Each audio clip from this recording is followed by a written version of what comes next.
మధ్యాహ్నం నుంచి లోపలికి వస్తుంటే నిజంగా దేవాలయంలోకి వస్తున్నాం. ప్రజలకు పని చేసి పెట్టే గుండెలాంటి అసెంబ్లీలోకి వస్తున్నామని చెప్పి నేను అనుకున్నాను. కానీ అసెంబ్లీలో మొదటి రోజు ప్రమాణ స్వీకారం చేసిన రోజు అక్కడ చూస్తుంటే వాతావరణము రాబోయే కాలంలో ఈ రాష్ట్ర అభివృద్ధికి కానీ ఈ కామారెడ్డి నియోజకవర్గాన్ని కానీ ఈ తెలంగాణని రాష్ట్రంలో దేశంలోనే ఈ రాష్ట్రానికి ప్రథమ స్థానం వచ్చే పరిస్థితికి వచ్చే నాయకులు ఉన్నారు అని అనుకున్నాం. ఎందుకంటే కామారెడ్డి నుంచి పోటీ చేసిన నా అదృష్టం ఏంటంటే నా మీద ఓడిపోయినటువంటి ముఖ్యమంత్రి గారు, నా మీద ఓడిపోయినటువంటి మాజీ ముఖ్యమంత్రి గారు, నేను ముగ్గురం కూడా అసెంబ్లీలో కూర్చుండడం అనేది నిజంగా చరిత్ర. అది దానికి నేను చాలా సంతోషపడ్డాను. ఎందుకంటే ఆ ఇద్దరు కూడా పెద్ద తలకాయలు, చాలా అనుభవం ఉంది. 5, 6, 7, 8 సార్లు అసెంబ్లీలో కూర్చున్నటువంటి వ్యక్తులు, పార్లమెంటుకు పోయినటువంటి వ్యక్తులు, వీళ్ళందరూ కూడా ఉన్నారు, అనుభవజ్ఞులు ఉన్నారని అనుకున్నాం.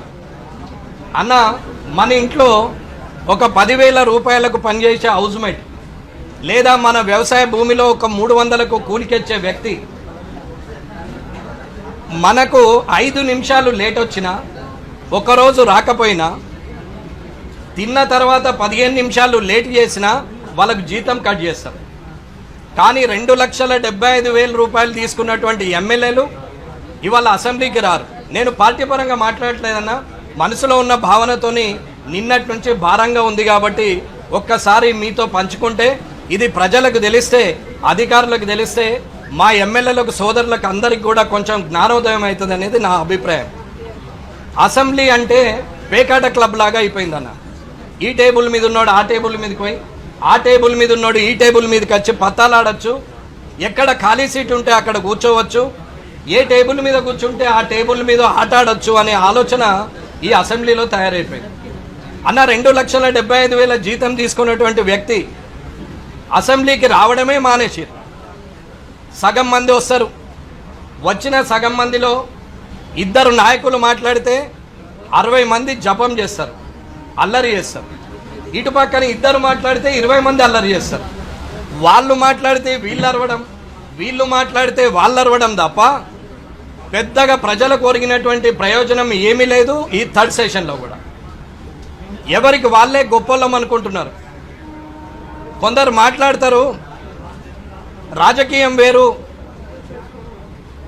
మా పరిస్థితులను బట్టి మిత్రులుగా ఉండొచ్చు, రాజకీయం రాజకీయమే, మిత్రులు మిత్రులే అంటారు.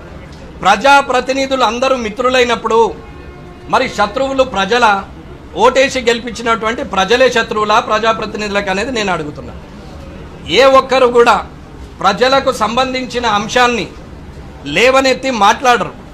కానీ తన ప్రభుత్వం గొప్పది, తన ప్రభుత్వం గొప్పది అని చెప్పి మాట్లాడే వ్యక్తులే తప్ప ప్రజల గురించి మాట్లాడే వాళ్ళు లేరు.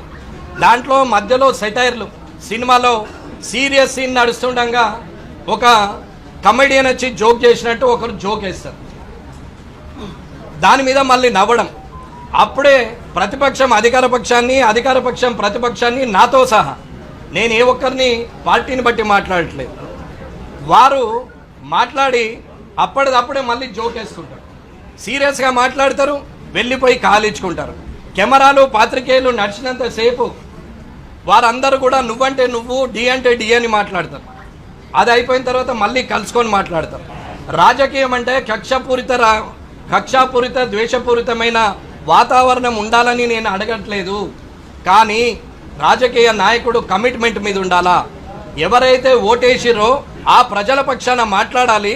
ప్రతిపక్షమైనా సరే అధికార పక్షం మంచి చేస్తే మంచి అనాలి, ఒకవేళ ప్రతిపక్షం తప్పు చేస్తే అధికార పక్షము అది తప్పని నిరూపించాలి తప్ప మంచిని కూడా చెడనడం, అది అధికార పక్షం కదా ప్రతిపక్షం అన్నప్పుడు మనం వాళ్ళ మీద అటాక్ చేయడమే ముఖ్యమని మాట్లాడుతూ ఉంటే, ఇవాళ అసెంబ్లీలో రోజుకి ఎమ్మెల్యేలకు 10 లక్షల జీతాలు, నెలకు 3,30,30,30,30,00,000 జీతాలు వస్తాయి. ఇవన్నీ టెన్షన్గా 1వ తారీఖు వస్తాయన్న, నాకు కూడా పడుతుంది 1వ తారీఖు. ఇవాళ కనీసం అక్కడికి వచ్చి మాట్లాడాలన్న మినిమం కామన్ సెన్స్ కూడా ప్రజాప్రతినిధులకు లేదు. వచ్చినటువంటి ఎమ్మెల్యేలు కూడా అక్కడికి వచ్చి ఒకరి మీద ఒకరు సెటైర్లు వేసుకొని మాట్లాడతారు, తిడతారు, పొగుడతారు. వాళ్ళే తిడతారు వాళ్ళే, పొగుడతారు వాళ్ళే, ప్రజల పక్షాన మాట్లాడినట్టు నటించేది వాళ్ళే. ఇది ఎమ్మెల్యేలు అసెంబ్లీలో చేస్తున్నటువంటి బాధ అన్న నేను ఎమ్మెల్యేగా ఎందుకు గెలిచాం, అనవసరంగా వచ్చామేమో, ఈ అసెంబ్లీకి రాకున్నా బయట ఉండి పోరాడినా 10 మందికి లాభం జరుగుతుండే అనుకున్నాం. మాస్టర్ ప్లాన్ మీద గొడవ చేస్తే ప్రజలకు లాభమైంది, మాస్టర్ ప్లాన్ క్యాన్సిల్ అయింది, పదవి లేదు. పావలా వడ్డీ గురించి మహిళల పక్షాన నిలబడి కొట్లాడితే వారికి పావలా వడ్డీ వచ్చింది, అప్పుడు నాకు పదవి లేదు. అలాగే ఎన్నో కార్యక్రమాలు చేసినప్పుడు అది ప్రజలకు లాభమైంది. కానీ ఒక ఎమ్మెల్యేగా, ఒక నియోజకవర్గ నాయకునిగా, ఒక పార్టీ ప్రతినిధిగా అసెంబ్లీకి నన్ను ప్రజలు పంపిస్తే ఏమీ చేయలేని నిస్సహాయ స్థితి అసెంబ్లీలో కనపడుతుంది. అన్న ప్రజల దగ్గర సమస్యలే లేనట్టు, రాష్ట్రం మొత్తం సుభిక్షంగా ఉన్నట్టు ఇవాళ లోపల ఉన్న వాళ్ళు మాట్లాడుతూ ఉంటారు. పాపం అక్కడ వస్తూ ఉంటే గేట్ కాడ పోలీసు వాళ్ళు కూడా చెప్తారు, అన్న మాకు సరెండర్ లీవ్స్ రాలేవు, గత ప్రభుత్వం ఇవ్వలేదు, డిఏలు 5 పెండింగ్ ఉన్నాయి, 3 పెండింగ్ ఉన్నాయి, సరెండర్ లీవ్స్ 5-6 పెండింగ్ ఉన్నాయి, మాకు అసలు ఏరియర్స్ రావట్లేదు, పిఆర్సీ ఏరియర్స్ కూడా ఇప్పటి వరకు ఇవ్వలేదు, పిఆర్సీ కొత్తది మళ్ళీ వచ్చింది, కానిస్టేబుళ్లకు కనీసం ప్రమోషన్ యోగం లేదు అని పోలీసులు వానల ఎండల రోడ్డు మీద నిలబడి ఈ నాయకులను, ఈ ఎమ్మెల్యేలను అసెంబ్లీకి పంపిస్తుంటే వాళ్ళ ఘోష మాత్రం వీళ్ళకు వినపడదు. ఇవాళ ఎన్నో సమస్యలు ఉన్నాయి. ఇవాళ 1998లో డిఎస్సి క్వాలిఫైడ్ అయిన వాళ్ళు 26 సంవత్సరాల క్రితం క్వాలిఫైడ్ అయిన వ్యక్తులకు అప్పటి ముఖ్యమంత్రి గౌరవనీయులు కేసీఆర్ గారు పిలిచి మాట్లాడి ఇది మీకు సరిదిద్దుతామని 2016లో చెప్పారు. ఇప్పటి వరకు వాళ్ళని చూచిన పాపాన పోయింది లేదు. ఇవాళటి కూడా ఎవ్వరు కూడా ఇప్పటి వరకు దాని గురించి మాట్లాడేది లేదు.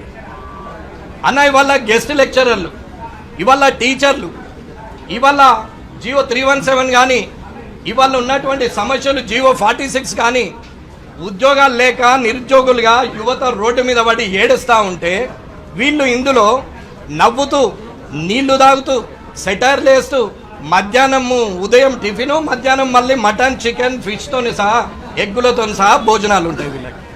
వీళ్ళ బాధ్యతారాహిత్యంగా ఉన్నప్పుడు ఈ ఎమ్మెల్యేలో మార్పు రావాలని కోరుతున్నాం.